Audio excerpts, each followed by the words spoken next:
அதிகாரம் 19வது வசனம். எரேமியா 1:19. The book of Jeremiah எடுத்துக்கொள்ளுங்கள்.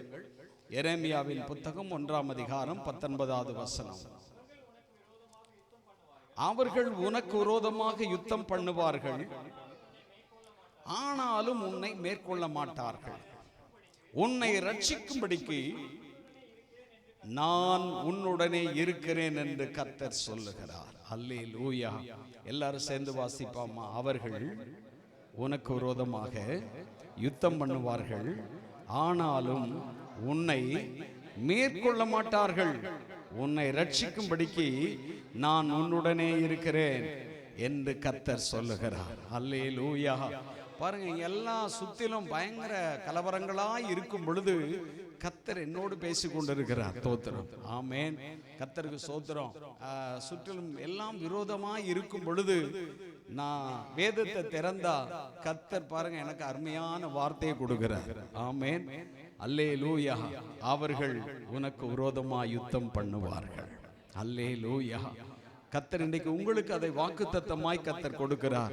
உனக்கு விரோதமாய் யுத்தம் பண்ணுவார்கள். அல்லேலூயா. சொல்லி பாருங்க, உனக்கு விரோதமாய் யுத்தம் பண்ணுவார்கள்.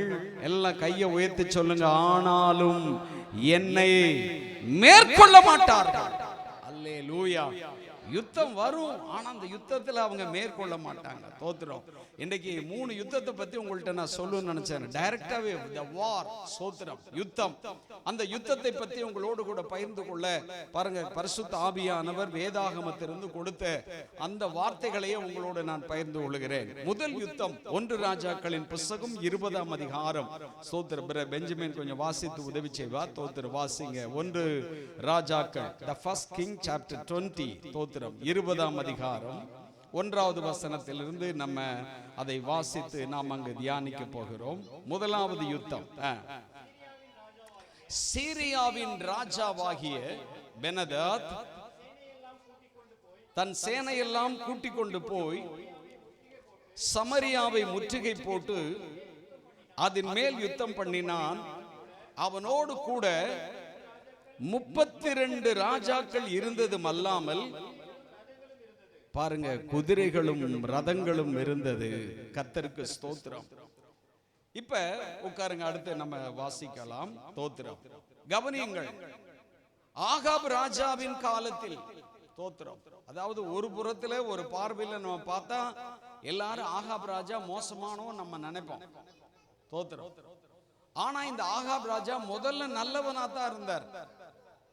தேவனை தேடுகிறவராய் இருந்தார். தீர்க்கதரிசியை தேடுகிறவராய் இருந்தார். கர்த்தருடைய வார்த்தையை கேட்கிறவராய் இருந்தார்.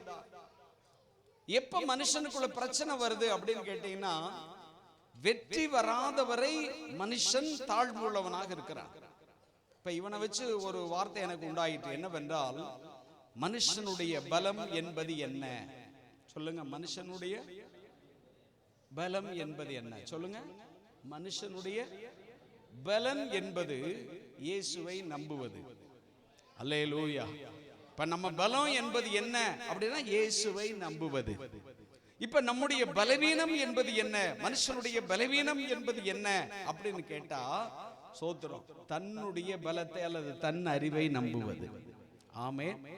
நம்முடைய பலம் அப்படின்னு சொல்லும் பொழுது இயேசுவை நம்புவது. நம்முடைய பலவீனம் என்பது என்ன அப்படின்னா, வெற்றி வந்த உடனே மனுஷன் தன் அறிவை நம்புகிறான். ஆமென்.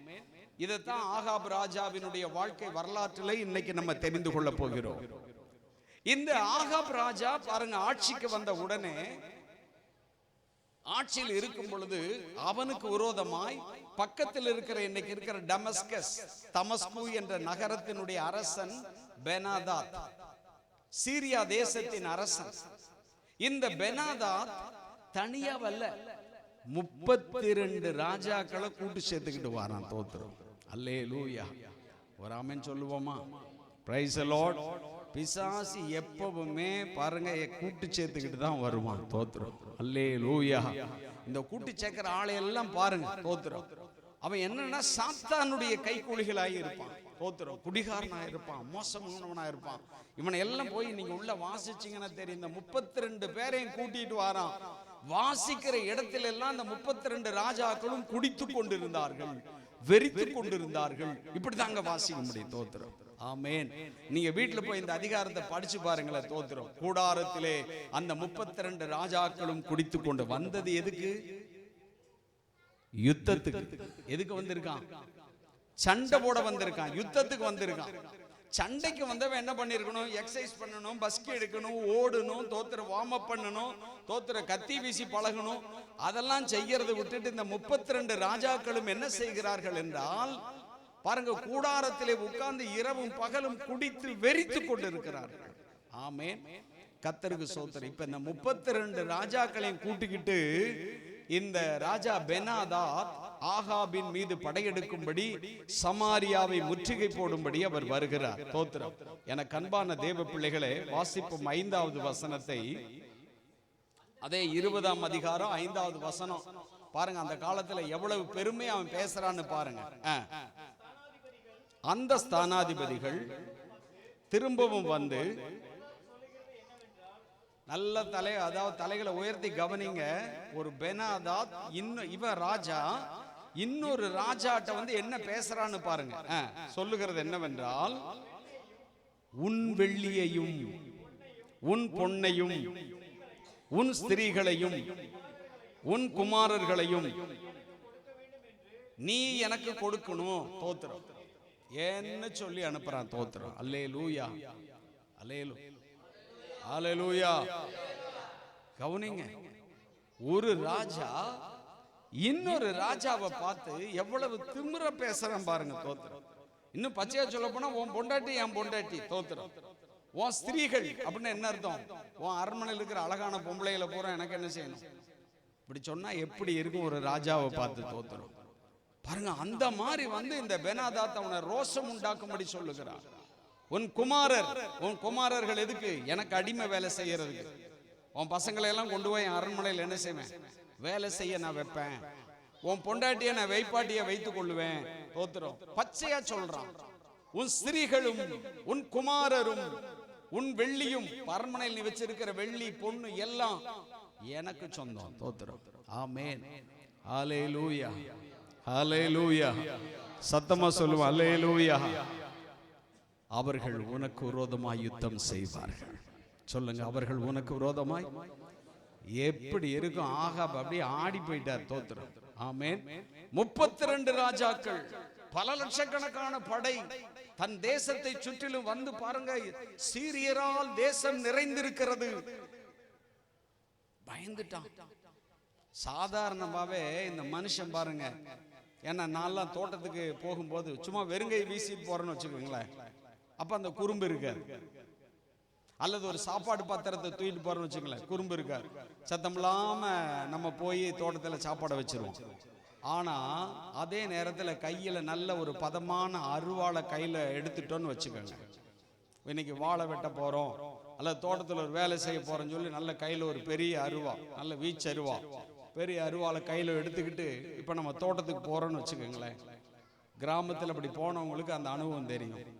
கை சும்மா இருக்குமா? சொல்லுங்க. ஆமா, ஒரு வீரம் வந்துடும். அல்லேலூயா. புரியுதா உங்களுக்கு? அதே சோத்து பாத்திரம் தூக்கும் போது வீரம் வராது. மரத்தை சுமந்துட்டு போகும்போது வீரம் வராது. தோத்திர குப்பமண்ணு சுமந்துட்டு போவோம், ஆட்டுப்புழுக்கு சுமந்துட்டு போவோம். தோத்திர தோட்டத்துக்கு பாருங்க, அங்க இருக்கிற விசேஷமான மரங்களுக்கு சொல்லுவாங்க, இந்த ஆட்டுப்புழுக்கை கொண்டு அங்க வெயி. தோத்திரம். ஆமென். இந்த உரத்தை கொண்டு வெயி அப்படின்னு எல்லாம் சொல்லும் போது, அதெல்லாம் சுமக்கும் போது அந்த வீரம் வராது. தோத்திர சத்தம்லாம் போவோம். ஆனா இந்த அருவாளை கையில எடுத்துக்கிட்டு அப்படி தோட்டத்துக்கு போகும்போது பாத்தீங்கன்னா இந்த கை சும்மா இருக்காது. அப்படி போகும்போது அப்படி வீசு வீசும். தோத்திரம். பாருங்க, சைடுல இருக்கிற ஒரு மரத்தை வெட்டுவோம், சைடுல இருக்கிற ஒரு செடியை வெட்டுவோம். அப்படி புல்லெல்லாம் அப்படி வயல்ல அப்படி உயரமா இருக்குன்னு அப்படி வீசிக்கிட்டே போறோம். அப்படி வீசிக்கிட்டே போவேன். தோத்துரும். அப்ப சில நேரம் வயலுக்குள்ள என் சொந்தக்காரன், என்ன மாப்பிள்ள ஒரே வீச்சா இருக்கு. ஆமென். அல்லேலூயா. பார்த்தப்பா நம்ம தலையை செய்வீராத. ஏன்னா அவன் குனிஞ்சு தண்ணி எடுத்துக்கிட்டு இருப்பான், மடை எடுத்து விட்டுக்கிட்டு இருப்பான். சொல்லிடுவான், டேய் பார்த்து தலையை வீசிடாதுடா. எனக்கு அன்பான தேவ பிள்ளைகளே, அப்போ ஒரு ஆயுதம் கையில் வந்த உடனே உனக்கு வீரம் தனியா வந்துடும். அது ஆணுக்குள்ள சுவாபம். அல்லேலூயா. பாருங்க, இந்த ஆயுதம் இல்லாத பொழுது நமக்குள்ள அந்த வீரம் கொஞ்சம் கம்மியா இருக்கு, தோத்திரம். ஆனா இந்த ஆயுதம் கையில வந்தோடனே தோத்திரம், எவனை பார்த்தாலும் என்ன அப்படிங்கிற மாதிரி தான் இருக்கும் பேச்சே, தோத்திரம். ஆமென், அல்லேலூயா. லே பாத்துல என்ன அப்படின்னு நம்மளே மிரட்டுவோம்.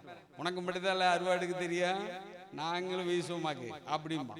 அப்ப என்னன்னா அந்த பேச்சே வித்தியாசமா இருக்கும், பார்வையே வித்தியாசமா இருக்கும். ஆயுதம் கையில் வந்த உடனே மனுஷனுடைய பார்வையும் பேச்சும் திமிரும் ரொம்ப ஜாஸ்தி ஆயிரும்.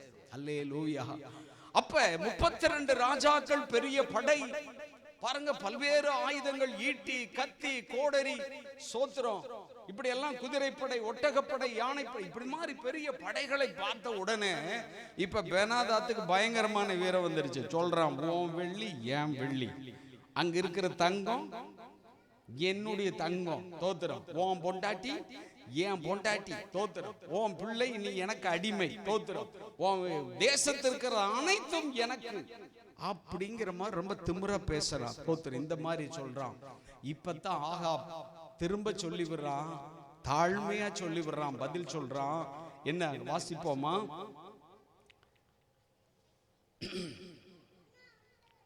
Price the Lord. 6வது வசனத்தை வாசிங்கள்.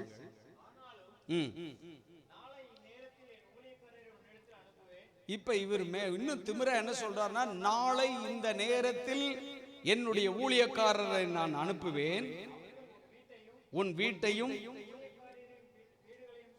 உன் ஊழியக்காரன் வீடுகளையும் சோதித்து.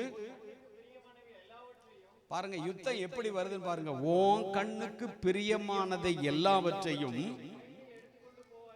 தங்கள் கைகளில் எடுத்துக் கொள்வார்கள். அந்த காலத்துல யுத்தம் எவ்வளவு கொடுமையா இருந்திருக்கு பாருங்க, தோத்திரம். ஆமென், ஒரு ஆமென் சொல்லுவோமா? ஹல்லேலூயா. அவர்கள் உனக்கு விரோதமாய் யுத்தம் செய்வார்கள். இப்ப சொல்லி பாருங்கள், அவர்கள் உனக்கு விரோதமாய் யுத்தம் செய்வார்கள். தோத்திர கவனிங்க. ஏன்னா அந்த யுத்தத்தினுடைய கொடுமையை நாம் உணராமல் இருக்கிறோம். ரொம்ப லேசா சில நேரம் சொல்றோம், யுத்தம் வந்துச்சு, சண்டை போட்டாங்க ராஜாக்கள் அப்படின்னு சொல்லி ரொம்ப நம்ம லேசா நினைச்சுக்கிறோம். சேரன் பாண்டியனை மோதினான், பாண்டியன் சேரனை மோதினான், சோழன் மோதினான் அப்படின்னு சொல்லிட்டு சண்டை ரொம்ப லேசா பார்க்கிறோம். ஆனா வேதாகமத்துல தான் இந்த சண்டையை ரொம்ப தெளிவா நமக்கு எழுதப்பட்டிருக்கிறது, தோத்திரம். அல்லேலூயா.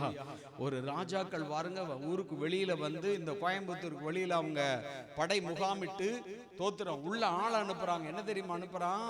முதல்ல சொன்னான். அப்ப ஆகாப் என்ன சொல்றா, சரியா வெள்ளி பொண்ணெல்லாம் நான் உனக்கு கொடுத்துறேன், என் மனைவி பிள்ளைகளை நீ விட்டுரு, அப்படி இந்த சண்டை வேண்டாம் அப்படின்னு சொல்லி அவர் சமாதானமா பேசி பார்த்தார்.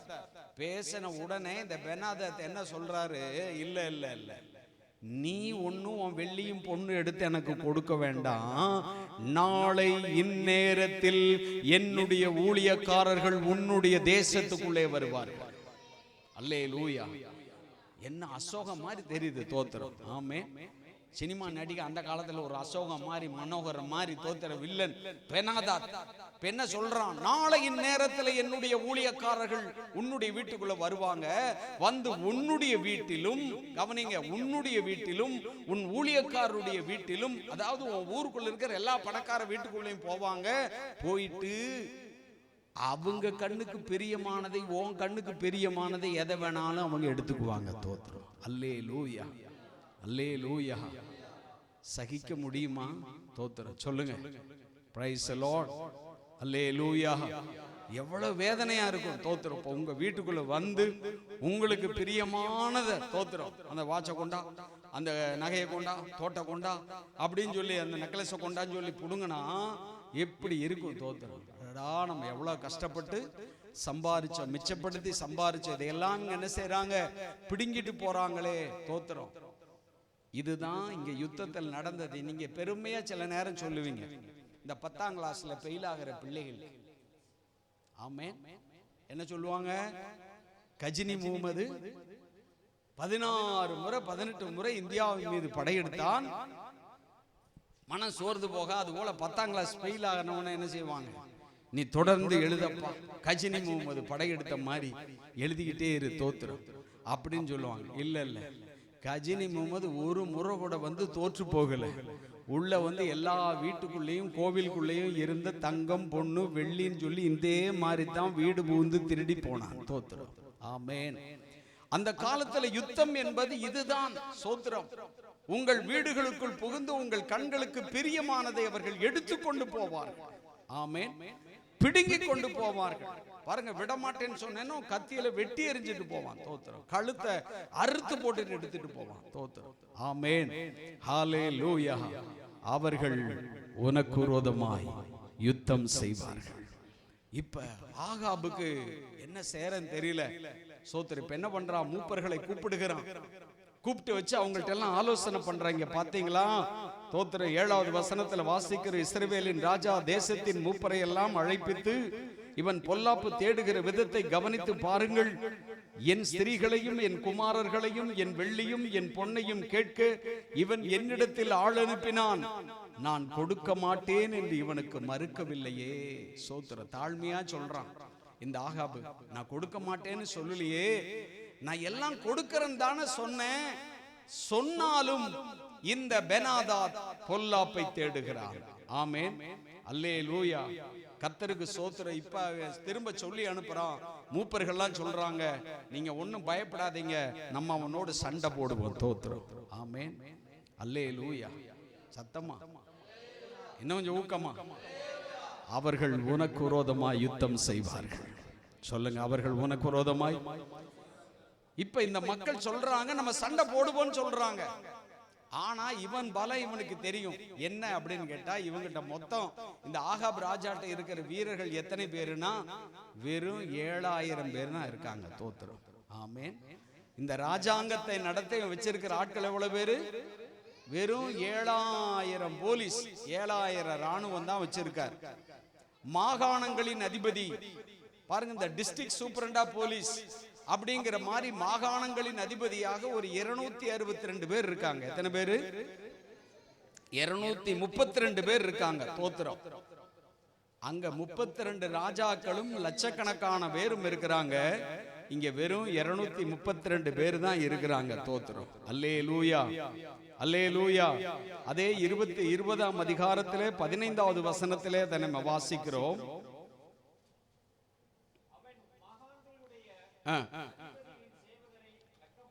மாகாணங்களுடைய அதிபதிகளின் சேவகரை லக்கம் பார்த்தான்.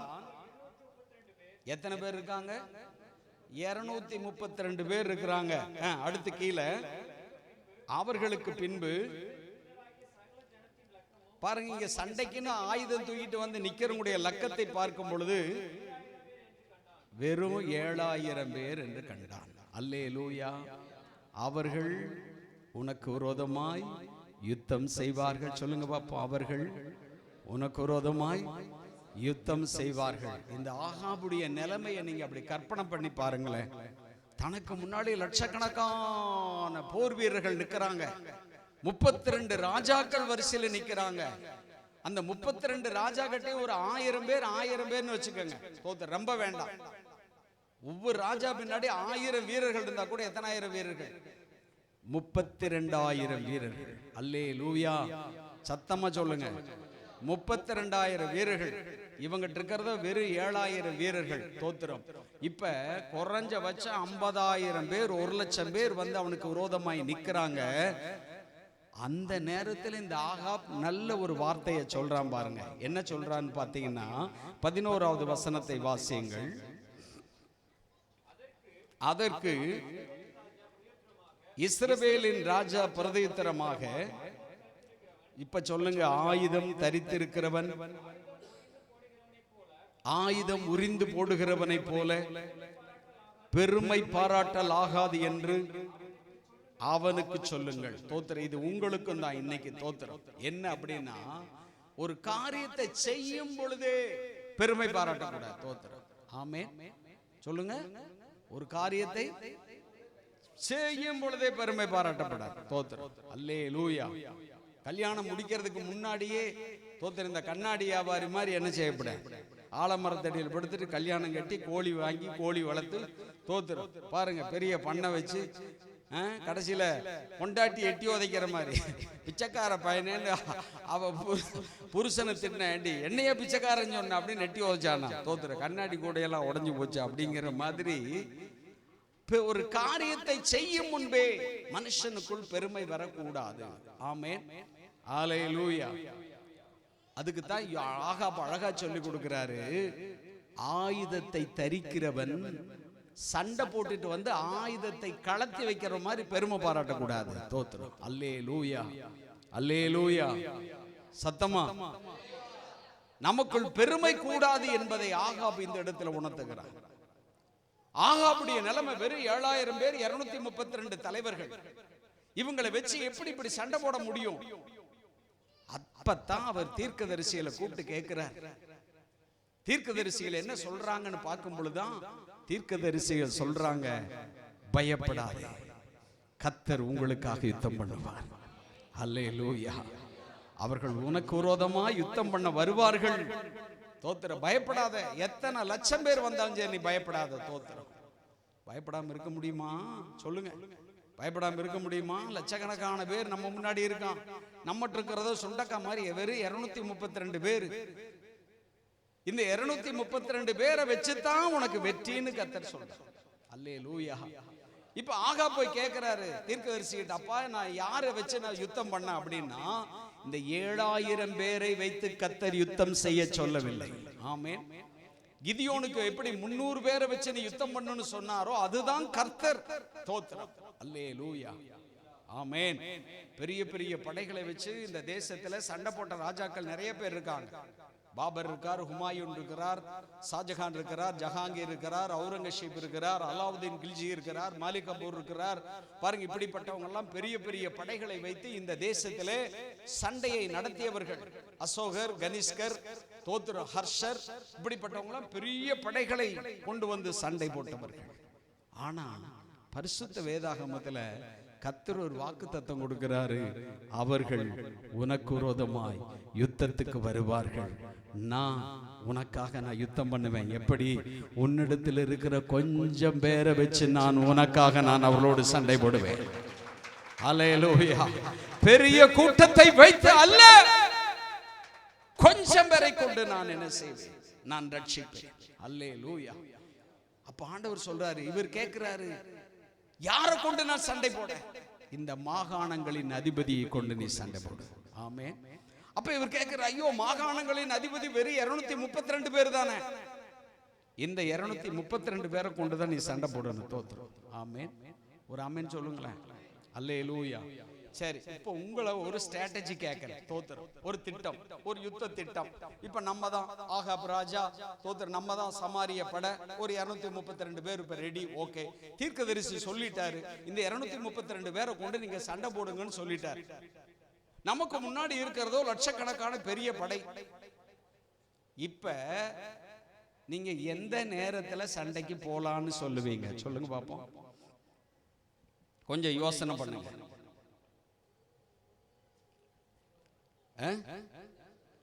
எப்ப போகணும்?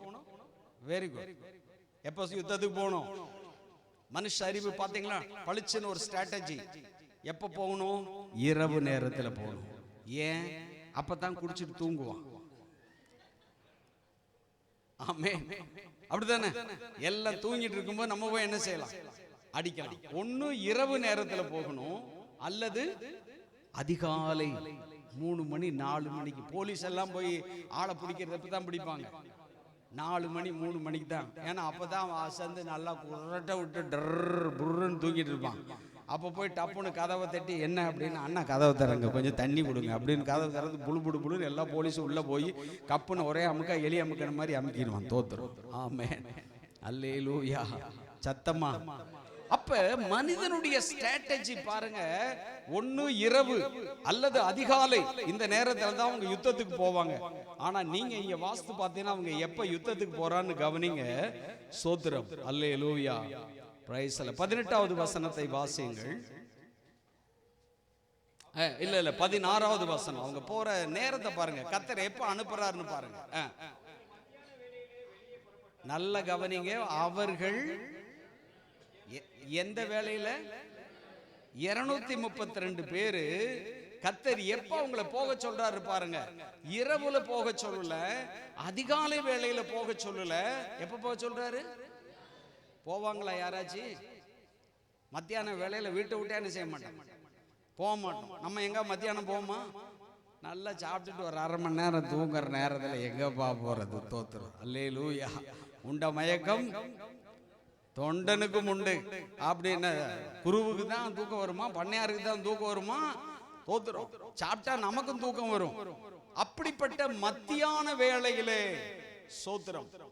இது இந்த வார் ஸ்ட்ராட்டஜி படி, ஒரு யுத்த திட்டத்தின்படி தோல்வியான ஒரு திட்டம். ஆமென். ஒரு ஆமென் சொல்லுவோமா? ஏன்னு கேட்டா மத்தியான நேரத்துல எல்லாருமே விழிச்சிருப்பான். கேம்ப்ல எல்லாரும் விழிச்சிருப்பான். எவனும் தூங்க மாட்டான். ஷூ போடாதவங்க கூட ஷூ போட்டிருப்பான். கத்தி எடுக்காதவங்க கூட கத்தி எடுத்து தீட்டிக்கிட்டு இருப்பான். தோத்துரும். ஆமென். ஒரு ஆமென் சொல்லுவோமா? அல்லேலூயா. பாருங்க, கர்த்தர் ஏமாற்றுகிறவர் அல்ல. சொல்லுங்க, கர்த்தர் ஏமாற்றி வெற்றியை தருகிறவர் அல்ல. தோத்துரும். பாருங்க, இவன் நினைக்கிறான் இல்ல என்கிட்ட கொஞ்ச ஆளு தான் இருக்காங்க, 232 பேர் தான் இருக்காங்க. இந்த 232 பேரை கொண்டு நான் உனக்கு வெற்றி தருவேன். இரவிலோ ஒருத்தன் தூங்கும் போது போய் அடிச்சிட்டான் அப்படின்னா அது தந்திரம். நல்ல அசதியா இருக்கும் போது போய் அடிச்சிட்டான் அப்படிங்கறதும் தந்திரம். அந்த தந்திரம் எல்லாம் வேண்டாம். மத்தியானத்துல உன்னை கொண்டு நான் வெற்றியை உனக்கு தருவேன். ஹல்லேலூயா. மத்தியான வேளையிலே தோத்திரம். இப்ப பாருங்க, 16வது வசனத்துல பார்க்கிறோம். மத்தியான வேளையிலே அவர்கள் புறப்பட்டார்கள். பெனாதாத்தும் அவனுக்கு உதவியாக வந்த 32 ராஜாக்களாகிய மற்ற ராஜாக்களும் கூடாரங்களிலே குடித்து வெறித்து கொண்டிருந்தார்கள். அல்லேலூயா. கூட வந்தவன் பூரா குடிகார மட்ட. தோத்திரம். ஆமென். எப்ப பாரு குடிச்சுக்கிட்டே இருக்கான். தோத்திரம். பாருங்க, நீங்க எங்க வாசிச்சாலும் அங்க குடிச்சுக்கிட்டே இருப்பான். அப்படி வரும் பொழுது இந்த 18வது வசனத்தில் இந்த பெனாதாத் ரொம்ப பெருமையா திமிரா சொல்றான். அவனுக்கு ஒரு செய்தி போகிறது. இந்த 232 வீரர்களும் வந்து கொண்டிருக்கிறார்கள் என்ற செய்தியை போய் பெனாதாத் இடத்துல சொன்ன பொழுது அவன் சொல்ற ஸ்டேட்மெண்ட்டை பாருங்க. அவங்க சமாதானத்திற்காக புறப்பட்டு வந்தாலும் உயிரோடு பிடியுங்கள், அவர்கள் யுத்தத்திற்காக புறப்பட்டு வந்தாலும் அவர்களை உயிரோடு பிடியுங்கள். தோத்திரம். அல்லேலூயா. அப்ப அவனுக்கு எவ்வளவு பெருமையும் திமிரும் எப்படி இருக்குன்னு பாருங்க. 232 பேரை சிறைபிடிக்கிற அளவுக்கு அவனிடத்துல படை இருக்கிறது. ஆமென். ஒருத்தர் 2 பேர் இல்ல. தோத்திரம். ஒருத்தனை பிடிக்கிறதே பெரிய பாடு, 2 பேரை பிடிக்கிறது அதை விட பெரிய பாடு. 232 பேரையும் சிறைபிடிப்பது என்பது விளையாட்டான ஒரு காரியம் அல்ல. ஆனா பெனாதாத் உத்தரவிடுகிறான், அந்த 232 பேரையும் சிறைபிடியுங்கள் என்று சொல்லுகிறான். ஆனா அங்க நடந்தது என்னன்னு பாத்தீங்கன்னா, சோத்திர அவர்கள் யுத்தத்துக்கு வருவார்கள். அல்லேலூயா. உனக்கு விரோதமாய் யுத்தத்துக்கு வருவார்கள். ஆனாலும் அவர்கள் உன்னை மேற்கொள்ள மாட்டார்கள். ஆமென். அங்க தேவனுடைய வார்த்தை எப்படி நிறைவேறுது என்று பாருங்கள். தோத்திரம். மாகாணங்களுடைய அதிபதிகளின் சேவகர் அவர்களும் அவர்கள் பின்வருகிற இராணுவமும் நகரத்திலிருந்து வெளியே வந்த பொழுது அவர் தங்களுக்கு எதிர்படுகிறவர்களை வெட்ட ஆரம்பிச்சாங்க. தோத்திரம். ஆமென். இந்த 232 பேர் இவங்களை சிறைபிடிக்க வந்தவங்களை எதிர்படுகிறவர்களை வெட்டினார்கள். தோத்திரம். வெட்ட ஆரம்பிச்ச உடனே இப்ப என்ன ஆச்சுன்னா, இவ்வளவு பெரிய சீரியரின் படை முறிந்து ஓடினார்கள். தோத்திரம். அல்லேலூயா. சத்தமா அல்லேலூயா. சோத்திர. இஸ்ரவேலர் அவர்களை துரத்தினார்கள். நான் சொல்லாங்க வாசிக்கிறோம். இஸ்ரவேலர் அவர்களை துரத்தினார்கள்.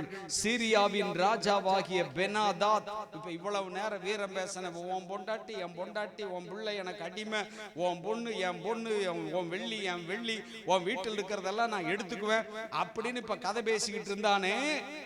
இப்ப அந்த ராஜாவுடைய நிலைமை என்னன்னா, குதிரையின் மேல் ஏறி சில வீரரோடு கூட உயிர் தப்ப அவன் ஓடி போகிறான். கரங்களை தட்டி அல்லேலூயா. அவர்கள் உனக்கு விரோதமாய் யுத்தம் பண்ண வருவார்கள், ஆனாலும் அவர்கள் உன்னை மேற்கொள்ள மாட்டார்கள். அல்லேலூயா. வெறும் 232 பேரை வச்சு ஆண்டவர் அன்னைக்கு வெட்ட ஆரம்பிச்சார் பாருங்க. தோத்திரம் விழுது, வெட்டு, பட்டு பட்டு பட்டு பட்டுன்னு மாலை அப்படி தலையெல்லாம் பந்து வந்தா உருண்ட உடனே சீரியர்கள் மிரண்டு ஓடுறாங்க. தோத்திரம் டேங்கப்பா நம்ம நினைச்ச மாதிரி இல்லடா. தோத்திரம் பாருங்க, எப்பவுமே ரத்தமும் தலையும் பார்த்தோன்னா பறந்துருவான். தோத்திரம் ஆமென். ஒரு ஆமென் சொல்லுவோமா? அல்லேலூயா. சத்தமா அல்லேலூயா. எனக்கு அன்பான தேவ பிள்ளைகளே, இது என்னன்னா இந்த யுத்தம் மனிதன் செய்த யுத்தம் அல்ல, கர்த்தரே உங்களுக்காக செய்த யுத்தம். கரங்களை தட்டி அல்லேலூயா, அல்லேலூயா. இப்ப இது இரண்டாவது யுத்தம், இந்த செகண்ட் வார். இப்ப ஓடி போனவன் விடல. தோத்திர பெனாதாத் என்ன செய்யறான்? திரும்பவும் தன் படையோடு கூட வருவதாக நாம் அங்கே வாசிக்கின்றோம். மறு வருஷத்திலே 26வது வசனத்தை வாசிங்கள் சீக்கிரமாக. மறு வருஷத்திலே பெனாதாத் சீரியரை லக்கம் பார்த்து ஆப்பேக்குக்கு வந்தான். இஸ்ரவேல் புத்திரரும் லக்கம் பார்க்கப்பட்டு பாருங்க, சண்டைக்கு போறதுன்னு சும்மா போக முடியாது. தேவையானதெல்லாம் சாப்பாட்டுக்கு கத்திக்கு எல்லாம் சம்பாரிச்சுக்கிட்டு அவர்களை எதிர்க்க புறப்பட்டு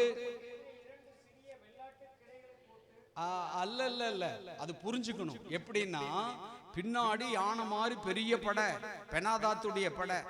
இவங்க படை எப்படின்னா சின்ன வெள்ளாட்டு கடா பட்டி மாதிரி சின்ன படை. தோத்திரம் ஆமென். 2 வெள்ளாட்டு கிடாய் பட்டிய போல 2 படை. தோத்திரம் இவங்களும் போய் சின்ன படையை வச்சுக்கிட்டாங்க, நிக்கிறாங்க. தோத்திரம் அல்லேலூயா. சத்தமா சொல்லுவோம் அல்லேலூயா. அப்ப பாருங்க, தேவனுடைய மனுஷன் மீண்டு வந்து சொல்லுகிறான், உனக்கு விரோதமாய் இவர்கள் யுத்தத்துக்கு வருவார்கள், ஆனாலும் இவர்கள் உன்னை மேற்கொள்ள மாட்டார்கள். சொல்லுங்க, இவர்கள் உனக்கு விரோதமாய் யுத்தத்துக்கு வருவார்கள். இவ்வளவு பெரிய படையை பார்த்து நீ பயப்படாத, இவர்கள் உன்னை மேற்கொள்ள மாட்டார்கள். ஆமென். இந்த ஜனக்கூட்டத்தை எல்லாம் நான் உன்னுடைய கரத்தில் ஒப்பு கொடுப்பேன்னு சொல்லி 28வது வசனத்துல வாசிக்கிறோம். தோத்திரம் இன்னொரு விஷயத்தை அங்க பார்க்கிற, அந்த காலத்து யுத்தத்துடைய மெத்தட 7 நாள் அளவும் ஒருத்தருக்கு விரோதமா ஒருத்தர் என்ன செஞ்சிருக்காங்க? பாளையம் இறங்கி எதிரெதிராய், ஒருத்தர் இந்த பக்கம் ஒரு கூட்டம் அந்த பக்கம் ஒரு கூட்டம், எதிரெதிராய் 7 நாட்கள் பாளையம் இறங்கி இருந்தார்கள். ஆமென். ஒரு ஆமென் சொல்லுவோமா? இப்ப பார்த்தா என்ன செய்யறது? பீரங்கியில குண்ட போறது, துப்பாக்கியில போட்டு சுடுறது. தோத்திரம் ஆமென். அந்த காலத்துல நேருக்கு நேரம் உட்கார்ந்து 7 நாளும் பார்த்து சிரிச்சுக்கிறான். தோத்திரம் இந்தாப்பா கடலை மிட்டாய் சாப்பிட்டுக்க, தோத்திரம் இந்த ஒரு ரொட்டி நீ சாப்பிட்டுக்க, எல்லாம் ஃப்ரெண்ட்ஸா தான் இருக்கான். தோத்திரம் ஆமென். எதிரே எதிரே பாளையம் இறங்கி 7 நாள் அளவும் பாளையம் இறங்கி இருந்தார்கள். வார் அப்படின்னு சொல்லிட்டா கத்தி தூக்கி வெட்டிக்குவான். தோத்திரம் ஆமென். அல்லேலூயா. அதுவரைக்கும் நண்பர்களாய்த்தான் இருந்தார்கள். அந்த இடத்துல கர்த்தருடைய யுத்தத்தை பாருங்கள். இப்ப இந்த பெனாதாத் பெரிய படையோடு வந்திருக்கிறான். தேசம் சீரியரால் நிறைந்திருந்தது. சமாரியா முழுவதும் சீரியர்கள். அந்த அளவுக்கு ஜனக்கூட்டம். 7 நாளளவும் பாளையம் இறங்கி இருந்தாங்க. இப்ப 7ஆம் நாளில் பாருங்க, கர்த்தர் யுத்தம் செய்றாரு. ஒரே நாள். சொல்லுங்க, 7 நாள் காத்திருந்தாங்க, ஒரே நாள். இதுதான் கர்த்தர் செய்யற யுத்தம். ஒரே நாளில் 1,00,000 பேரை கர்த்தர் மடங்கடித்தார் என்று சொல்லி நம்ம அங்கே வாசிக்கின்றோம். 29வது வசனத்திலே சீரியரில் 1,00,000 காலாட்களை மடங்கடித்தார்கள். தோத்திரம் ஆமென். கர்த்தருக்கு ஸ்தோத்திரம். 1,00,000 பேரை ஒரே நாள்ல மடங்கடிச்சாங்க. தோத்திரம் ஆமென். இந்த காலத்துல இருந்தா டிவி நியூஸ்ல போட்டு கிளின்னு கிழிச்சிருப்பாங்க. தோத்திரம் அல்லேலூயா. 10 பேர் செத்துட்டாலே பெருசு, 25 பேர் செத்துட்டா அதை விட பெருசு, 250 பேர் செத்துட்டா பெரிய ட்ராஜடி. தோத்திரம் இந்த நாட்கள்ல. ஆனா அந்த நாட்கள்ல ஒரே நாளில் 1,00,000 காலாட்கள் மடங்கடிக்கப்பட்டார்கள். அல்லேலூயா. கரங்களை தட்டி, அவர்கள் உனக்கு விரோதமாய் யுத்தத்துக்கு வருவார்கள், ஆனால் அவர்கள் மடங்கடிக்கப்படுவார்கள். இதை விட கர்த்தர் யுத்தம் பண்றாரு பாருங்க. அதான் இந்த இதுல இருக்கிற ஹைலைட்டே. தோத்திரம் அவங்க உனக்கு விரோதமா வருவாங்க, நான் அவங்களை யுத்தம் பண்ணுவேன்னு சொன்னாரே. அடுத்து 30வது வசனத்துல அதை வாசிக்கிறோம். என்னன்னு கேட்டா, இப்படி மடங்கடிச்சோன்னு எல்லாம் செதறி ஓடுறாங்க. மீதியானவர்கள் ஆப்பேக் பட்டணத்திற்குள் ஓடி போனார்கள். சோத்திரம் மொத்தம் அங்க ஒரு 27,000 பேர் போய் ஒளியிறாங்க. எவ்வளவு பேரு? கொஞ்சம் சத்தமா சொல்லுங்களேன். இந்த கணக்கெல்லாம் நான் சொல்லல, வேதத்தில் அழகா எழுதி இருக்கு. நீங்க எல்லாம் உட்கார்ந்து இதை வேத ஆராய்ச்சி பண்ண மாட்டீங்க. அதனாலதான் உங்களுக்கு நல்ல வேத ஆராய்ச்சி பண்ணி உங்களுக்கு எடுத்து சொல்ற தோத்திரம். ஆமென். 27,000 பேர் அந்த பட்டணத்துக்குள்ள போறாங்க. ஒருத்தர் 2 பேர் அல்ல. இப்ப இந்த 27,000 பேரை கர்த்தர் எப்படி அந்த இடத்துல ஜெயிக்கிறார்னு பாருங்க. அங்க வேதம் சொல்லுகிறது, அந்த நகரத்துக்குள்ள அவங்க எல்லாரும் புகுந்தார்கள். அங்கிருந்த அலங்கம் இடிந்து விழுந்து 27,000 பேர் செத்து போனாங்களாம். ஆமென். ஒரு ஆமென் சொல்லுவோமா? அல்லேலூயா. அலங்கம்னா மதில் சுவர், பெரிய மதில் சுவர். எல்லாம் போய் வரிசையா அந்த செவுத்தை ஒட்டி எல்லாரும் உட்கார்ந்து இருந்திருக்காங்க. தோத்தர் 27,000 பேர், ஒருத்தர் 2 பேர் அல்ல. அங்க வாசிக்கிற 30வது வசனத்துல அலங்கம் இடிந்து விழுந்து 27,000 பேர் செத்து போனாங்களாம். தோத்திரம். அல்லேலூயா. அவர்கள் உனக்கு விரோதமாய் யுத்தத்துக்கு வருவார்கள், ஆனாலும் அவர்கள் உன்னை மேற்கொள்ள மாட்டார்கள். கரங்களை தட்டி அல்லேலூயா, அல்லேலூயா, அல்லேலூயா, அல்லேலூயா. உற்சாகமா உற்சாகமா துதி எடுத்தா சாத்தான் ஓடுவா, முறுமுறுத்தா திரும்பி வருவா. துதி எடுத்தா சாத்தான் ஓடுவா, முறுமுறுத்தா திரும்பி வருவா. துதி எடுத்தா சாத்தான் ஓடுவா.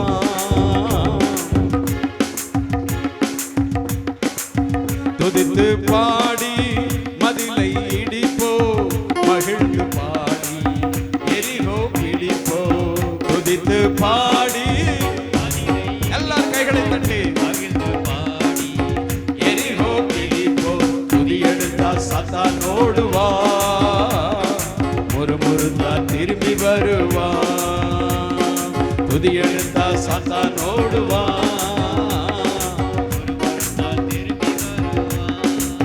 டேவிட் பாடினா சவுலுக்கு விடுதலை, டேவிட் பாடினா சவுலுக்கு விடுதலை. கலக்கம் நீங்கியது, ஆறுதல் வந்தது. துதித்து பாடி மதிலை இடிப்போ, மகிழ்ந்து பாடி எரிகோ பிடிப்போ. துதித்து பாடி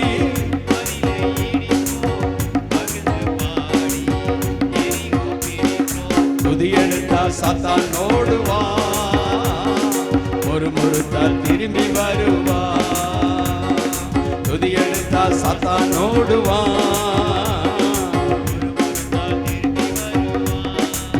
துதிக்கும் தாவீதுக்கோ கொஞ்சமும் பயமில்ல, துதிக்கும் தாவீதுக்கோ கொஞ்சமும் பயமில்ல. விசுவாச வார்த்தையா கோலியாத் முறியடிச்சா, விசுவாச வார்த்தையா கோலியாத் முறியடிச்சா. துதித்து பாடி மகிழ்ந்து பாடி எரிகோ பிடிப்போ. துதித்து மகிழ்ந்து பாடி துதி எடுத்தா சாத்தான் ஓடுவா, ஒரு முறுத்தா திரும்பி வருவா. துதி எடுத்தா சாத்தான் ஓடுவா.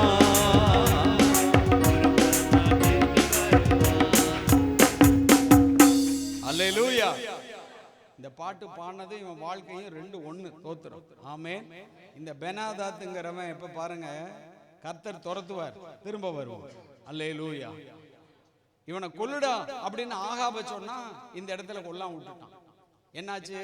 1,00,000 வீரர்களை கர்த்தர் கொன்றார், 24,000 பேரை அலங்க இடிஞ்சு விழுந்து கொன்னுச்சு. இப்ப இந்த பெனாதாத் அன்னைக்கு வீரவசனம் பேசினா பாத்தீங்களா? உன்னுடைய பொன் என்னுடையது, உன்னுடைய வெள்ளி என்னுடையது, உன் பொண்டாட்டி என்னுடையவள், உன்னுடைய ஸ்திரீகள் என்னுடையது, உன் குமார், இப்படி எல்லாம் பேசினா பாத்தீங்களா?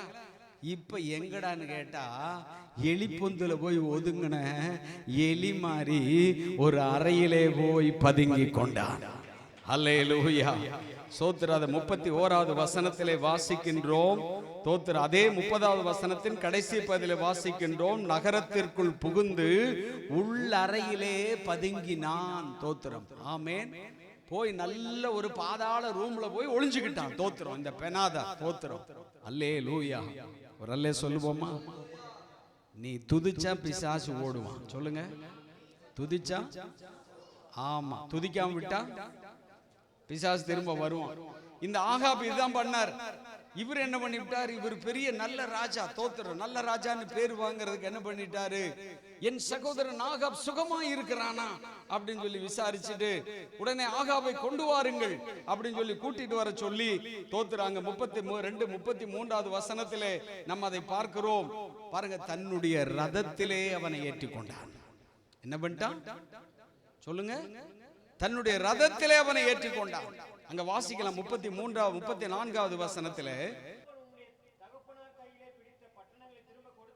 ஆமா, சமாரியாவில் பிடிச்ச பட்டணங்களை பூரான திரும்ப கொடுத்து விடுகிறேன். இப்ப இவங்க அப்பா வந்து என்ன பண்ணி இருக்காரு? சமாரியாவில் இருக்கிற ஸ்ட்ரீட்டுக்கெல்லாம் அவன் பேரை வச்சுக்கிட்டார். தோத்துறான். இப்ப நீ வந்து திரும்ப தமஸ்கு பட்டணத்தில் இருக்கிற வீதிகளுக்கெல்லாம் உன் பேர் வச்சுக்கலாம். தோத்துறோம். அல்லேலூயா, அல்லேலூயா. கர்த்தருக்கு சோத்திர. வீதிகளை உண்டாக்கி அந்த வீதிகளுக்கு உன் பேரை வைத்துக்கொள், வெற்றியின் அடையாளமாக. தோத்துறோம். ஆமென். ஒரு ஆமென் சொல்லுவோமா? ஆனால் இது நலமானதா என்று சொன்னால் நலமானதல்ல. இப்ப தீர்க்கதரிசி ஒருவன் வருகிறான். வந்து அவனை பார்த்து சொல்லுகிறான். 42, 43 வசனங்களை, அதே 20ஆம் அதிகாரம் 42, 43 நம்ம வாசிக்கலாம். அப்பொழுது அவன் அவனை நோக்கி, பாருங்க, சங்காரத்திற்கு நான் நியமித்த மனுஷனை நீ தப்பி போகும்படி விட்டபடியினால் உன் பிராணன் அவனுக்கு பிராணனுக்கு ஈடாகவும் உன் ஜனம் அவன் ஜனத்திற்கு ஈடாகவும் இருக்கும் என்று கர்த்தர் சொல்லுகிறார். அல்லேலூயா, ஸ்தோத்திரம். என அன்பான தேவ பிள்ளைகளே, இன்றைய இந்த வெற்றி இந்த ராஜாவுக்கு ஷளிப்பா இருந்ததாம். தோத்திரம். 43வது வசனத்திலே வாசிக்கிறோம். இஸ்ரவேலின் ராஜா சலிப்பும் விசனமாய் தன் வீட்டிற்கு போக புறப்பட்டு சமாரியாவுக்கு வந்தான். அல்லேலூயா. இந்த வெற்றி இப்ப இவனுக்கு சந்தோஷமா இல்ல, சலிப்பா போச்சு. என்னடா அது, நம்ம வெற்றி பெற்றோம் இப்படி சொல்லிட்டாங்களே. என்ன இன்றைய தேவ செய்தி என்றால், தேவன் நினைத்ததை நீங்கள் செய்து முடிக்க வேண்டும். அல்லேலூயா சொல்லுங்க. தேவன் நினைத்ததை செய்து முடிக்கணும். அதுதான் உன் வேலை. கர்த்தர் அதற்காகத்தான் இங்க வச்சிருக்கிறார். ஆனால் இந்த ஆகாப் செய்த காரியம் என்னவென்றால், பாருங்க, இந்த யுத்தம், அதான் நான் சொன்னேன், இந்த யுத்தத்துக்கு போறதுக்கு முன்னாடி இயேசுவை நம்பினான். இப்ப யுத்தத்தில் வெற்றி பெற்ற உடனே தன் அறிவை நம்புகிறான். அல்லேலூயா. மனுஷன் இருக்கிற பெருமையே இதுதான். வாழ்க்கையில வெற்றி பெறாததுக்கு முன்னாடி, ஆண்டவரே எப்படியாவது வேலை கொடுங்க, ஆண்டவரே நீங்க எனக்கு வேலையை தந்தா மாசம் சம்பளத்தை போறா நான் கர்த்தருக்கே கொடுத்துருவேன். தோத்திரம். ஆமென். அல்லேலூயா. ஒரு அல்லே சொல்லுவோமா? வேலை கிடைக்காதுன்னு அப்படித்தான் நமக்கு தோணும். தோத்திரம். கரெக்டா தசமா கொடுத்துருவோம், சம்பளத்துல பாதி வேணாலும் தேவனுக்கு கொடுத்துருவோம், அப்படியெல்லாம் பொருத்தனை பண்ணுவோம். தோத்திரம். ஆனா அப்புறம் சம்பளம் வாங்கின முன்னாடி பணம் மேல ஏறினங்க தான். தோத்திரம். அல்லேலூயா. ஆமென். மேல இருந்து அப்படி கீழே வர கர்த்தாவே, கடைசியில மாடு தாரேன், ஆடு தாரேன், வீடு தாரேன், கடைசியில கோழி தாரேன். பாவம், பாசி கோழி வாங்கி என்ன பண்ணுவார்? முட்டை தந்து ஆம்லெட் ஆட் போட்டு குடிச்சுக்குவார். தோத்துரு. வீட்டிலிருந்து எங்க வந்துட்டா மனுஷன்? முட்டை ஆம்லெட்டுக்கு வந்துருவார். தோத்துரு. அல்லேலூயா. கறந்துட்டு ஒரு அல்ல சொல்லுவான். அல்லேலூயா, அல்லேலூயா, அல்லேலூயா. அனைத்தையும் செய்து முடிக்கும் ஆற்றல் உள்ளவரே, நீ நினைத்தது ஒரு நாளும் தடைபடாதையா. அனைத்தையும் செய்து முடிக்கும் ஆற்றல் உள்ளவரே, நீ நினைத்தது, நீ முடிவெடுத்தா யார்தான் மாற்ற முடியோ? நீ முடிவெடுத்தா யார்தான் மாற்ற முடியோ? எனக்கென முன்குறித்த எதையுமே, எனக்கென முன்குறித்த எதையுமே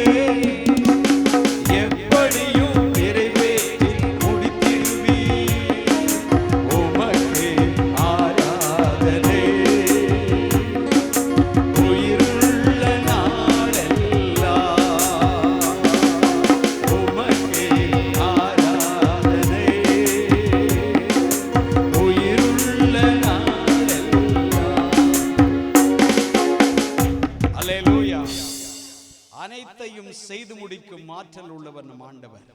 அல்லேலூயா. சில நேரங்களில் மனுஷனை கத்தர் ஆயுதமாய் பயன்படுத்த கத்தர் கொண்டு வந்து நிறுத்துறார். ஆகாப் இதை செய்யப்பா அப்படின்னு சொன்னா அவன் செய்ய மாட்டேங்கிறான். அல்லேலூயா. பெனாதாத் கொல்லப்பட வேண்டும், தேவனது சித்தம். அவர் செய்ய நினைக்கிறார், ஆனா இவன் செய்யல. ஆனா கத்தர் விட்டுருவார் நினைக்கிறீங்களா? நீங்க செய்யலைன்னா சொல்லுங்க, நான் செய்யலைன்னா இப்ப சாத்தான உங்க மூலமா துரத்தவர் ஆசைப்படுறார். சாத்தானுடைய கிரியைகளை உங்கள் மூலம் அழிக்கவர் ஆசைப்படுகிறார். பாவத்தை உங்கள் மூலம் அழிக்கவர் ஆசைப்படுகிறார். இப்ப நீங்க இதை செய்யலைன்னா கத்தர் வேறொரு ஆளை கத்தர் எழும்ப பண்ணுவார். அல்லேலூயா. இப்ப ராஜா இதை செய்வான்னு கத்தர் எதிர்பார்த்தார். இப்ப யாரை கொண்டு கத்தர் இதை செய்வார்? இப்ப இந்த பெனாதாத்தை கொல்லணும். இந்த பெனாதாத்தை ஆகாப் கொல்லுவான்னு கத்தர் எதிர்பார்த்தார். ஆகாப் கொல்லவில்லை. அப்ப யாரை கொண்டு கத்தர் கொல்ல முடியும்? நீங்க நினைச்சே பார்க்காத ஒரு ஆளை கத்தர் எழும்புறார். ஹல்லேலூயா. ஒரு ராஜாவை கொல்ல ஒரு ராஜாவால தானே முடியும். ஆனா கத்தர் நினைச்சார்னா ஒரு சாதாரண ஊழியக்காரனையும் கத்தர் எழும்ப பண்ணுவார். ஹல்லேலூயா, அல்லேலூயா. கத்தருக்கு ஸ்தோத்திரம். என அன்பான தேவ பிள்ளைகளே, அதாவது ஆகாப், எசபேல் இவங்கெல்லாம் செய்யாம விட்ட வேலைய கத்தர் சாதாரண ஒரு மொட்டை தலையன் எலிசாவை கொண்டு கத்தர் செய்ய போறார். ஒரு ஆமென் சொல்லுங்களேன். அல்லேலூயா. 2 ராஜாக்களின் புஸ்தகம் 8ஆம் அதிகாரம் 7வது வசனத்திலிருந்து சில வசனங்களை நாம் வாசிப்போம். 2 ராஜாக்கள் 8ஆம் அதிகாரம் 7வது வசனத்தில் the second king 8ஆம் அதிகாரம் 2 ராஜாக்கள் 8ஆம் அதிகாரம் the second king 8:7 வாசிங்க. சீரியாவின் ராஜாவாகிய பெனாதாத் வியாதியாய் இருந்தான். பாருங்க, இந்த பெனாதாத் ஆட்சி பண்ற அந்த ஊருக்கே சாதாரண ஊழியக்காரனாகிய எலிசாவை கத்தர் அனுப்புகிறார். ஆமென். ஒரு ஆமென் சொல்லுவோமா? ஹல்லேலூயா. இப்ப இவர் அனுப்பி தேவனுடைய மனுஷன் இவ்விடத்திற்கு வந்திருக்கிறான் என்று அவனுக்கு அறிவிக்கப்பட்ட பொழுது ராஜா ஆசகேலை நோக்கி ஒரு காணிக்கை எடுத்துக்கொண்டு, பாருங்க, தேவனுடைய மனுஷனுக்கு எதிர்கொண்டு போய் பிழைப்பேனா என்று கர்த்தரிடத்தில் விசாரிக்க சொல்றார். தோத்திரம். அடுத்த வசனம் பாருங்க. ஆசகேல் தமஸ்குவின் சகல உச்சிதங்களிலும் தோத்திரம். அல்லேலூயா. நன்றி பிற உட்காருங்க. இனி நான் விளக்க சொல்றேன். இப்பேற்பட்ட ஒரு காணிக்கை எந்த ஊழியக்காருக்கும் கிடைக்காத ஒரு காணிக்கை. தோத்திரம். ஆமென். ஒரு ஆமென் சொல்லுங்களேன். அல்லேலூயா. குண்டாவுல காணிக்கை, பையில காணிக்கை. தோத்திரம். அண்டாவுல காணிக்கை கேள்விப்படலாம். தோத்திரம். அதுக்கே நமக்கு ரேர். தோத்திரம். குண்டாவுலயே காணிக்கை கிடையாது, கவர்லயே காணிக்கை கிடையாது. தோத்திரம். ஆமென். ஆனா இந்த தேவனுடைய மனுஷனுக்கு வந்த காணிக்கை என்ன தெரியுமா? கைகளை தட்டி அவரை கனப்படுத்தணும். 40 ஒட்டகங்களின் மேல் அவருக்கு காணிக்கையாக உச்சிதங்கள் கொண்டு வரப்பட்டது. உற்சாகமா, உற்சாகமா. அல்லேலூயா, அல்லேலூயா. இதை சொல்லும் போது ஒரு வேத ஆராய்ச்சி ஒரு விஷயம் உங்களுக்கு சொல்லணும்னு நினைச்சேன். அதாவது இந்த எலிசா காலத்துல விலை உயர்ந்த பொருள் எது? சொல்லுங்க பாப்போம். இந்த வேதாகம காலத்துல விலை உயர்ந்த பொருள் எது? எது நீங்க நினைக்கிறீங்க? வெள்ளியா, பொன்னா? எது விலை உயர்ந்த பொருள்? ஆட்டோவா?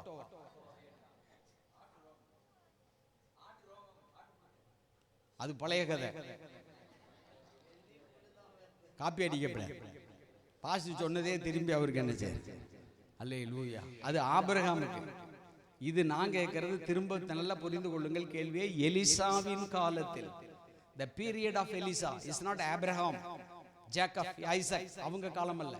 இது எலிசாவின் காலத்தில் விலை உயர்ந்த பொருள் எது அப்படின்னு பார்த்தா ஒரு ஆராய்ச்சிக்காக உங்களுக்கு சொல்லுகிறேன். ரொம்ப ஆச்சரியமா இருந்தது எனக்கு இதை படித்த பொழுது. பாருங்க, இந்த எலிசாவின் காலத்துல இதே பெனாதாத்துடைய ஒரு தளபதி, படைத்தளபதி நாகமான். இந்த நாகமான் தன் குஷ்டரோகம் நீங்கும்படிக்கு ராஜாவிட்ட அனுப்பப்படுகிறான், எலிசாட்ட அனுப்பப்படுகிறான். அப்படி வரும்பொழுது வாசிங்க 2 ராஜாக்களின் புஸ்தகம் 5ஆம் அதிகாரம் 5வது வசனம். தி செகண்ட் கிங் 5ஆம் அதிகாரம் 5வது வசனம். கவனிங்கள். அப்பொழுது சீரியாவின் ராஜா, நல்லது போகலாம், இஸ்ரவேலின் ராஜாவுக்கு நிருபம் தருகிறேன் என்றான். பாருங்க, இப்ப நாகமான் வந்து தன் கையில என்ன எடுத்துட்டு வரான்னு பாருங்க, வைத்தியம் பார்க்கறதுக்கு. தோத்திரம். ஒரு நிமிஷம் எல்லா தலைகளை உயர்த்தி பாருங்க, என்ன நல்லா கவனிங்க, அப்பதான் இது உங்களுக்கு புரியும். அந்த காலத்துல விலை உயர்ந்த பொருள் என்ன அப்படிங்கறது உங்களுக்கு விளக்க சொல்றேன். 10 தாலந்து வெள்ளியும் எவ்வளவு? 1000 சேக்கல் நிறை பொன்னையும். நல்லா அதான் பார்த்தேன். 6000 சேக்கல் நிறை பொன்னை. கணக்கு இடிக்குதேன்னு அதான். 6000 சேக்கல் நிறை பொன்னையும். இப்ப இந்த வசனத்தை வச்சு நீங்க வேத ஆராய்ச்சி பண்ணி பாருங்க. இப்ப சொல்லுங்க, இங்க விலை உயர்ந்த பொருள் எது? வெள்ளி, பொன், மாற்று வஸ்திரம். இப்ப இதுல இந்த 3 பொருட்கள்ல எது விலை உயர்ந்த பொருள்? வெரி குட், சோத்திரம். அப்ப அந்த காலத்துல இந்த கார்மெண்ட்ஸ், ரைமண்ட்ஸ், தோத்திரம் பாருங்க, இந்த ரைமண்ட்ங்கிற வார்த்தை அங்கதான் இருக்கு. தோத்திரம். ரைமண்ட் கம்பெனி நம்ம பார்க்கிறோம். இந்த ரைமண்ட்ஸ் அவர் கொண்டு வந்தது. இந்த ரைமண்ட்ஸ் வஸ்திரம். வஸ்திரம் ரொம்ப காஸ்ட்லி. 6000 பொண்ணு கொண்டு வந்தார். பாருங்க, 10 தாலந்து வெள்ளி கொண்டு வந்தார். ஆனா 10 மாற்று வஸ்திரம் தான் கொண்டு வந்தார். ஆமென். என்ன மாற்று வஸ்திரம் என்பது அந்த காலத்துல துணி என்பது ரேர். செத்து கிடக்கிற புணத்து மேல் இருக்கிற துணியை எடுத்துக் கொள்ளுவார்கள். வேதத்தில் நீங்க போய் வாசித்தீங்க சொன்னா, வெட்டப்பட்ட பிரேதங்கள் இருக்கிற வஸ்திரங்களை என்ன செய்வாங்க? உரிந்து கொள்ளுவார்கள். ஏன்னா துணி கிடையாது. தோத்திரம். அப்ப துணிதான் அந்த காலத்துல விலை உயர்ந்த பொருள். தன் மானத்தை மறைக்கிற அந்த துணி அவ்வளவு விலை உயர்ந்த பொருள். இப்ப இவ்வளவு கொண்டு வந்த நாகமான் வெறும் 10 மாற்று வஸ்திரத்தான் கொண்டு வர. ஆமென். ஒரு ஆமென் சொல்லுவோமா? கரங்களை தட்டி கர்த்தரை ஸ்தோத்திரம் பண்ணுவோமா? அல்லேலூயா. இப்ப உங்களுக்கு புரியற மாதிரி சொல்றேன். இந்த 10 தாலந்து வெள்ளி என்பது என்ன கேட்டா 450 கிலோ. எவ்வளவு? எவ்வளவு வெள்ளி கொண்டு வராரு? 450 கிலோ. பொண்ணு 6000. சோத்திரம். பாருங்க, the coins, the 6000 coins அப்படிங்கிறது. அதாவது அவங்க இப்ப நம்ம 8 கிராம் அப்படின்னு சொல்றோம் அல்லவா? 8 கிராம் ஒரு சவரன். ஆனா அவங்க சவரன்ங்கிறது 6 கிராம் தான். 6 கிராம்.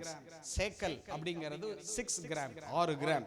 அந்த 6 கிராம்னு பார்த்தீங்கன்னா கிட்டத்தட்ட 4500 சவரன். இன்னைக்கு நீங்க சொன்னா பவுன்ல சொன்னா 4500 பவுன் நகை. கிலோல சொன்னா 36 கிலோ தங்கம். தோத்திரம். ஆமென். ஒரு ஆமென் சொல்லுவான். 450 கிலோ நினைச்சு கூட பார்க்க முடியல. தோத்திரம். அல்லேலூயா. அவன் சாதாரண வைத்தியத்துக்கு வர்றவன். தோத்திரம். ஒரு வைத்தியத்துக்கு வர்றவன் கொண்டு வர செல்வத்தை பாருங்க.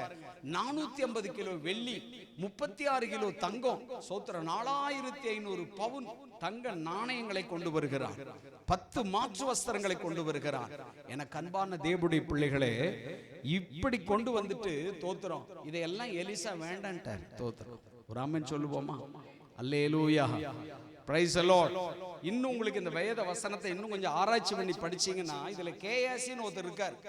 அவர் என்ன பண்றாரு? அவன் சுகமாய் போகும்போது பின்னாடி ஓடி போய் ஏதாவது வாங்கிட்டு வரலாம்னு நினைக்கும் பொழுது 23வது வசனத்தை வாசியுங்கள். அதே 5ஆம் அதிகாரம் 23வது வசனம். அதற்கு நாகமான், தயவு செய்து 2 தாளந்து, இவன் போய் 1 தாளந்து வெள்ளி தான் கேட்கிறான். ஒரு மாற்று வஸ்திரமும் 1 தாளந்து வெள்ளியும் கேட்கிறான். தோத்திரம். இதை உங்களுக்கு புரிதலுக்காய் சொல்லுகிறேன். இப்போ ஒரு கேயாசி தலையில நிமிர்ந்து பாருங்க, நல்லா கவனிங்க. இப்ப கேயாசி வந்து என்ன சொல்றார்? பின்னாடியே ஓடுறார். நாகமான் பின்னாடி ஓடுறார். ஓடி போய் கேட்கிறார், ஐயா எஜமான் எங்கள்கிட்ட ஒன்னும் கேட்கல, ஆனா இப்ப கேட்கிறார். என்ன அப்படின்னா, 1 தாளந்து வெள்ளி கொடுங்க அப்படின்னு கேட்கிறார். இதே இவரால சுமக்க முடியாது. தோத்திரம். ஆமென். ஒரு ஆமென் சொல்லுங்களேன் சத்தமா. இப்ப இவர் 2 தாளந்து வெள்ளியை கொடுத்தேன்னு சொல்லி நம்ம வாசிக்கிறோம். அங்க கீழே வாசி பார்த்தேன்னா தெரியும், கேயாசியால இதை சுமந்து வர முடியாது. ஏன்னா 2 தாளந்து வெள்ளி என்பது 100 கிலோ. ஆமென், ஒரு ஆமென் சொல்லுவோமா? இப்ப இந்த 100 கிலோவை கேயாசி மேல தூக்கி விட்டா செமக்க முடியாது. அதனால 2 ஆளையும் அவர் அனுப்புவார். அங்க வாசித்து பாருங்க, 2 தாளந்து வெள்ளி கட்டி அவனுக்கு முன்னாடி சுமந்து போக. பாருங்க, 2 வேலைக்காரர் மேல 50 கிலோ வெயிட்ல தூக்கி தலையில வச்சு கொண்டு போய் நீ இறக்கி வச்சுட்டு வாப்பான்னு சொல்லி அனுப்புறார். தோத்திரம். ஆமென், ஒரு ஆமென் சொல்லுவோமா? இதெல்லாம் புரிஞ்சுக்கணும். வேதத்தை நம்ம ஆராய்ச்சி பண்ணி படிக்கும் பொழுது கவனித்து பாருங்கள். சும்மா ரொம்ப லேசா வாசிக்கும் போது 1 தாளந்து அப்படின்னா என்னமோ நீங்க நினைச்சிட்டீங்க. 1 தாளந்த ஒரு ஆளால சுமக்க முடியாது. ஆமென், ஒரு ஆமென் சொல்லுவோமா? கிட்டத்தட்ட 45 கிலோ 50 கிலோ வெள்ளி. தோத்திரம். அப்ப 50 கிலோ வெள்ளியை இந்த கேயாசி கேட்கிறான். அவனுக்கு 100 கிலோ வெள்ளியை கொடுத்து அதை 2 வேலையாட்கள் மேல 2 மாற்று வஸ்திரத்தையும் வைத்து மூட்டையாக கட்டி 2 ஆள் மேல வச்சு இவனுக்காக அனுப்பி விடுகிறான் என்ற ஒரு வேத ஆய்வை நம்ம இங்க பார்க்கிறோம். எனக்கு அன்பான தேவ பிள்ளைகளே, இருக்கிற ஊழியர்களிலேயே மிகவும் ஆசீர்வதிக்கப்பட்ட ஊழியர் எலிசா. அல்லேலூயா. அனைத்தையும் செய்து முடிக்கும் ஆற்றல் உள்ளவரே, நீ நினைத்தது. புரிஞ்சு பாடுங்க. இது எதுக்கு இந்த பாட்டை நான் பாடுறேன்னா, தேவன் நினைச்சதை செய்து முடிக்கிற ஊழியன் எலிசா. அல்லேலூயா. தேவன் நினைத்ததை ஆகாப் நிறைவேற்றவில்லை. தேவன் நினைத்ததை கேயாசி நிறைவேற்றவில்லை.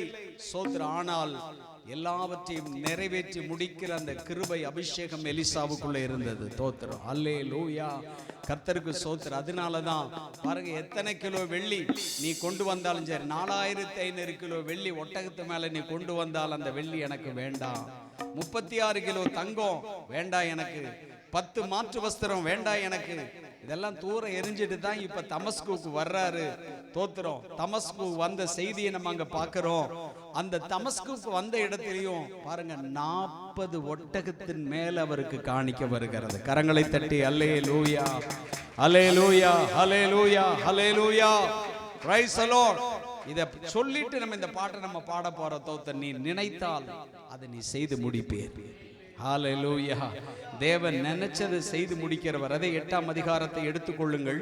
தோத்திரம். ஹல்லேலூயா.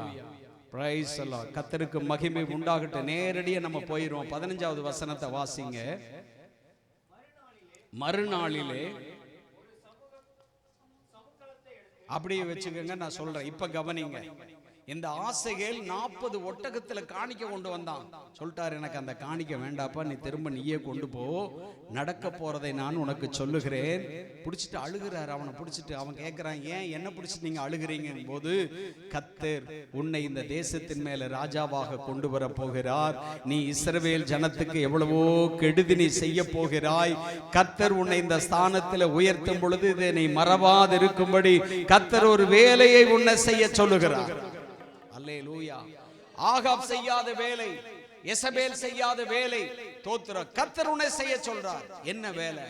அந்த பெனாதாத்தை கொல்லணும். தோத்திரம். அல்லேலூயா. பாருங்க, இந்த ராஜாக்கள் எல்லாம் விட்டாலும் கர்த்தர் எலிசாவுக்குள்ள அந்த தரிசனத்தை கொடுத்து தேவனது சித்தத்தை செய்யும்படி சொல்றார். 40 ஒட்டகம் வேண்டாம், 45,000 கிலோ வெள்ளி வேண்டாம், 36 கிலோ தங்கம் எனக்கு வேண்டாம். தோத்திரம். மாற்று வஸ்திரங்கள் எனக்கு வேண்டாம். ஆனால் ஒன்றே ஒன்று, தேவனது சித்தத்தை நீ செய்ய வேண்டும். அல்லேலூயா. இப்ப பாருங்க அவன் செய்யறான். வாசிப்போமா? இப்ப அந்த வசனத்தை வாசிங்க. மறுநாளிலே ஒரு சமுக்காலத்தை எடுத்து பாருங்க, தண்ணியில் அதை நனைச்சு இந்த பெனாதாத்துடைய முகத்தின் மேல போட்டான். அதனால் அவன் செத்து போனான். ஆசகேல் அவனுக்கு பதிலாக ராஜாவானான். கரங்களை தட்டி அல்லேலூயா, ஹல்லேலூயா. உற்சாகமாய் உற்சாகமாய் ஹல்லேலூயா. நீர் முடிவெடுத்தான் யாரான் மாற்ற முடியோ? நீர் முடிவெடுத்தான். எல்லாரும் முழங்கால் படியிடுவோம். எனக்கென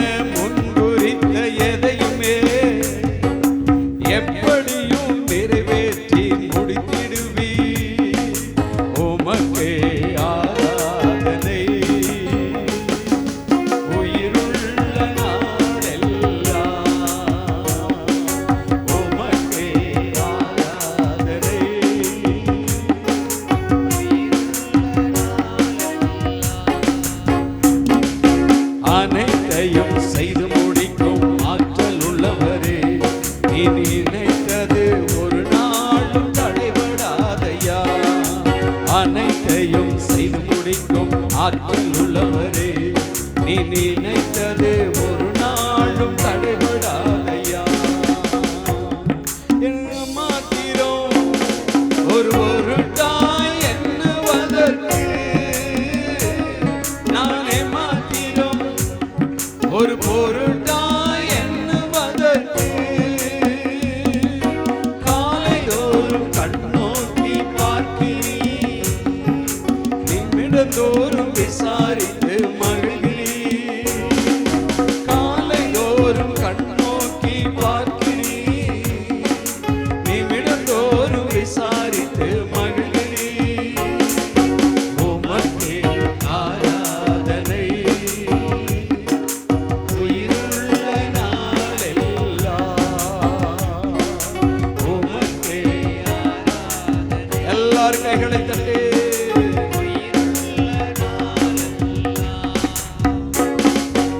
அனைத்தையும் செய்து முடிக்கும் ஆற்றல் உள்ளவரே, நீ நினைத்தது ஒரு நாளும் தடைபடாதையா.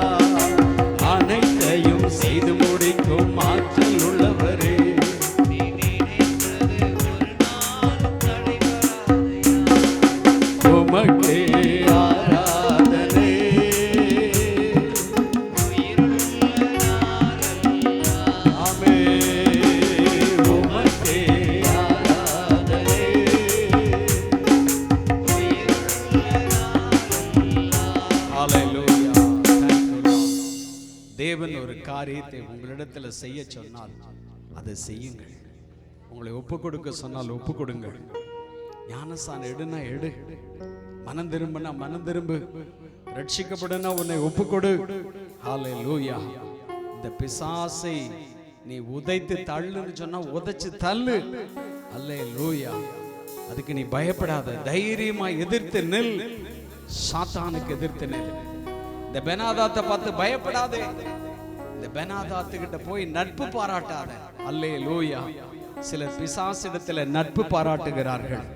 நீ நட்பு பாராட்டினாலும் உன் ரதத்துல ஏற்றினாலும் கர்த்தர் எலிசாவை கர்த்தர் எழும்ப பண்ணுவார்.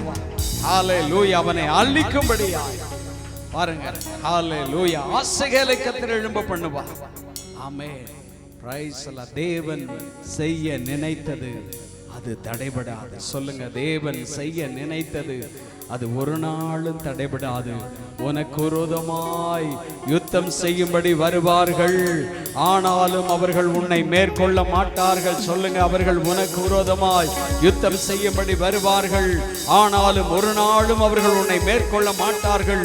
உன்னை ரட்சிக்கும்படிக்கு நான் உன்னோடனே கூட இருக்கிறேன் என்று கர்த்தர் சொல்லுகிறார். ஹல்லேலூயா. ஹல்லேலூயா. Praise the Lord. இன்னைக்கு எத்தனை பேர் தேவனே உம்முடைய சித்தத்தை நிறைவேற்ற நான் ஆயத்தமாக இருக்கிறேன். எத்தனை பேர் பாவத்தோட பயந்து பயந்து ஓடிக்கிட்டு இருக்கிறீங்க? சோத்திரம். அந்த பாவத்தை விட்டு வெளியே வா. அந்த பெனாதாத்தை கொல்றதுக்கு நீ ரெடியா இரு. அந்த பெனாதாத்தை அழிக்கிறதுக்கு நீ ரெடியா இரு. இந்த பெனாதாத் அது சினிமாவா, கதை புத்தகமா? பாருங்க, சோத்திரது ஒரு பாவ செய்யலாம். சோத்திரது உனக்கு தான் தெரியும். உன் வாழ்க்கையில் இருக்கிற பெனாதாத் அது எதுவோ இன்றைக்கு இயேசு கிறிஸ்துவின் நாமத்தினால அந்த பெனாதாத்தை அழிக்கும்படியாய், அந்த பெனாதாத்தை அழிக்கும்படியாய் கர்த்தர் உன்னை அழைக்கிறார். ஹல்லேலூயா. ஹல்லேலூயா. Praise the Lord. அவனுக்கு பயப்படாத, அவனுக்கு பயப்படாத. ஹல்லேலூயா. இன்றைக்கு அவனுக்கு விரோதமாய் நீ இயேசு கிறிஸ்துவின் கரத்தை பிடித்து எழும்பி நின்று பார், அவன் ஓடி போவான். ஹல்லேலூயா. சாத்தானுக்கு விரோதமாய் எழுந்து பார், அவன் ஓடி போவான். ஹல்லேலூயா.